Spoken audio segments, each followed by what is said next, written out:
Naglibot ang ilang kandidato sa pagkasenador para manligaw ng mga botante sa Bilang Pilipino 2025. Nasa frontline balitang yan si Laila Pangilinan.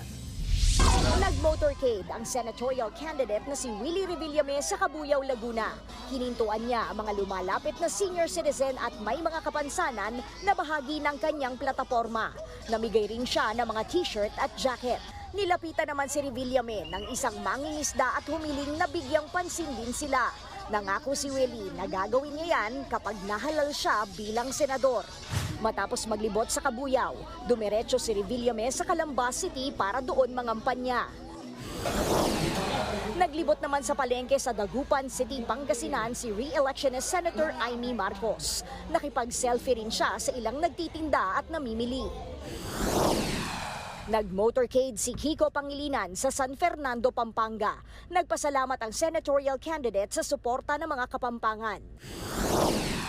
Patuloy naman daw na sinusulong ni re-electionist Senator Bongo ang kapakanan ng mga kawani ng media.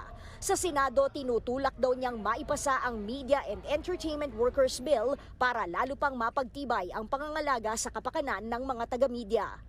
Hello, sir. Inanunsyo naman ni Davao City 1st District Representative Paulo Duterte na kasama na rin sa iniendorso ni dating Pangulong Rodrigo Duterte sa pagkasenador sina Gringo Onasan at Ariel Quirubin.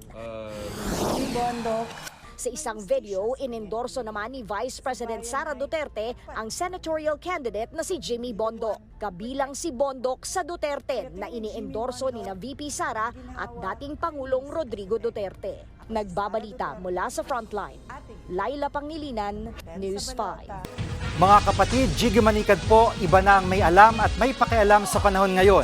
Para sa konkreto, kumpleto at komprehensibong balitaan sa Frontline, mag-follow at mag-subscribe sa social media pages ng News 5.